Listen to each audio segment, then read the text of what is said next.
वक्त भला थी आ जो रहमत वारो मिलो चो इंसान जे ला रहमत आ चो त जानवर जे ला भी रहमत आ चो हथ खड़ो करे चो इंसान ला रहमत आ जानवर ला। हज़रत कतादा रज़ी अल्लाह तआला अन्हु नबी से जो जलील क़द्र सहाबिया रिवायत उन जी मां नबी से सा गड सफर ते वञा पयो रस्ते में हलदे हलदे नज़र कई से ते हिकिड़े खूह में ऐट वहे पयो हूंदा न बाक़ी खूहनि में ऐट लोटियूं उठ वहे पियो नबी से जी नज़र पई फरमायो कतादा उञ भी लगी आ हल तनी ते पानी खूह ते पियो वणन जी शाम थी नज़र अचे ते शाम में भी हली वियो असां आयासीं उनी खूह जे वेझो मां ॾिठो त वो उठ जेको आ फिरे पियो ऐट में वहे पियो जॾहिं फिरदे फिरदे नबी साईं जे साम्हूं उठ आयो मां ॾिठो त उठ खां दाह निकिरी वई ईअं ॾाढियूं करे रोए पियो जी नंढड़ो बच्चो अम्मा जे आॾो ॾाढियूं करे रोईंदो आहे रोईंदे रोईंदे वरी कंध हेठि करे वरी हलण शुरू कयईं वरी ॿियो चक्कर आयो वरी साईं जे पाक चेहरे ॾे नज़र करे वरी रोए पियो दाहूं करे पियो मुंहिंजो सुणवर बि साईं वञी करे रहमत जा हथ उन्ही जे अखियुनि ते रखी फरमान त उठ कहिड़ी तकलीफ़ थी मां मोहम्मद खे ॾिसी करे रोईंदो पियो आहियां बयान कर त तकलीफ़ छा दूर थी वेंदई उठ के अल्लाह ज़बानी साईं सां ॻाल्हाए थो चए थो साईं ॻाल्हि ॿुधो था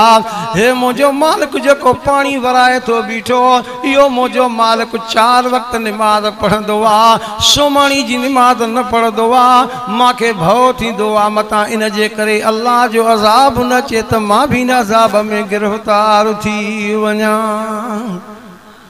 जानवरनि खे बि ख़बर आहे त हिकु निमाज़ जे करे अज़ाब ईंदो आहे ऐं तव्हां असां खां केतिरियूं निमाज़ां हलियूं वयूं पोइ कीअं न अज़ाब ईंदा अहिड़ा तव्हां असांजा कम थी पिया अलाह रहम फरमाई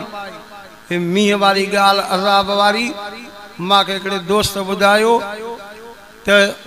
कोयटा जे इलाइक़े में हिकिड़ो उठ फसल में घिरियो वखरी हुयनि का पोइ उहे जो पिया त उठ जा गोॾा बंदि करे उठ ते पेट्रोल हारे करे बाहि ॾिनोसि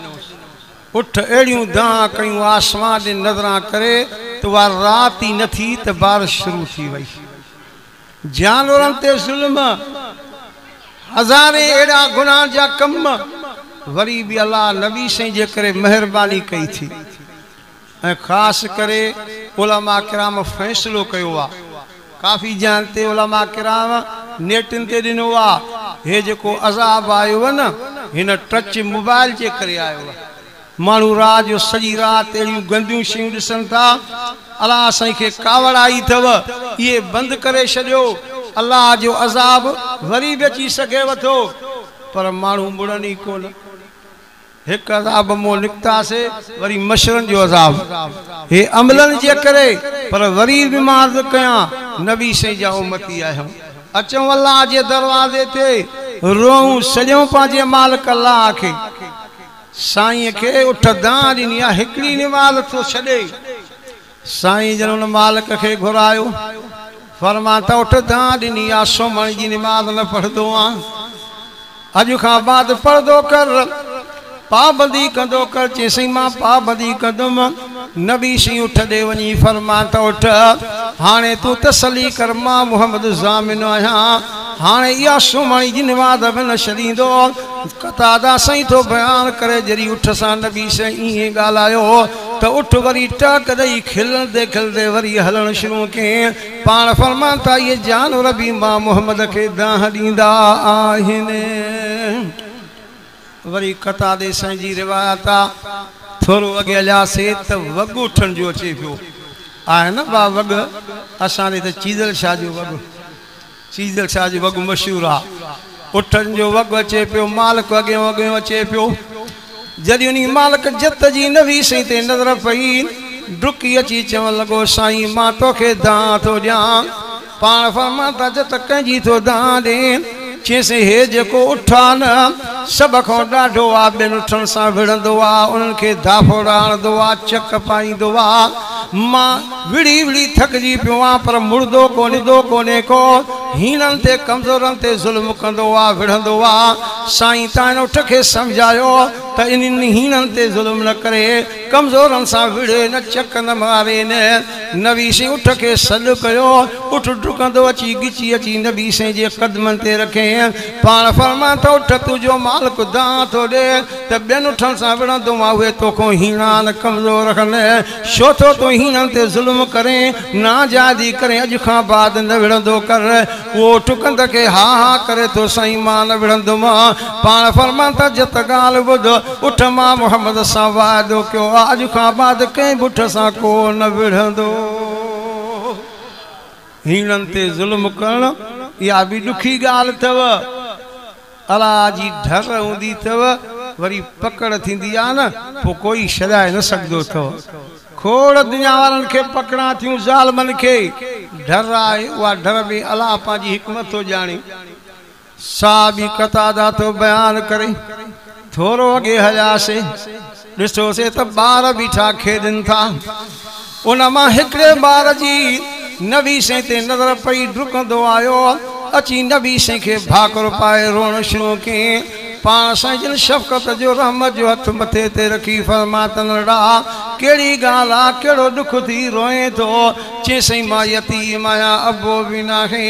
अम्मा बि कोन्हे का मां यतीम आहियां चवां थो हर को मूंसां विढ़ंदो बीठो आहे मां ते हर कंहिंजी सदा साईं मां चवां थो मुंहिंजो को यार हुजे मां यतीम जो को जेको आहे त यतीम जो यार हुजे मुंहिंजो को वारिस थी वञे। पाक करीम फरमाता घबराना अॼु खां बाद तुंहिंजो अबो मां मोहम्मद रसूलुल्लाह आहियां। वो ॿार वरी पोइना मोटियो त खिलंदो वञे पियो ॿिया ॿार पुछनि पिया वञे पियो रोईंदो हाणे छो थो खिले चए छो न खिलां मुंहिंजो अबो मोहम्मद रसूलुल्लाह आहे। हज़रत कतादा चए थो अञा थोरो अॻे हलियासीं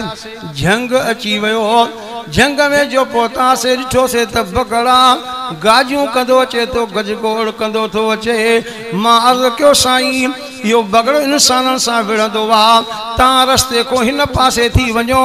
ओट थी वञो मां हेॾे ओट थी वञा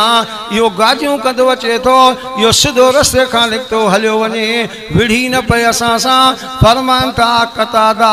इहो बगड़ विढ़ण कोन अचे थो इहो मां मोहम्मद जो दीदार करणु अचे थो। तॾहिं ख़बर पई आयो नबी साईं जे पाक चेहरे ॾे नज़र कंदो कंदो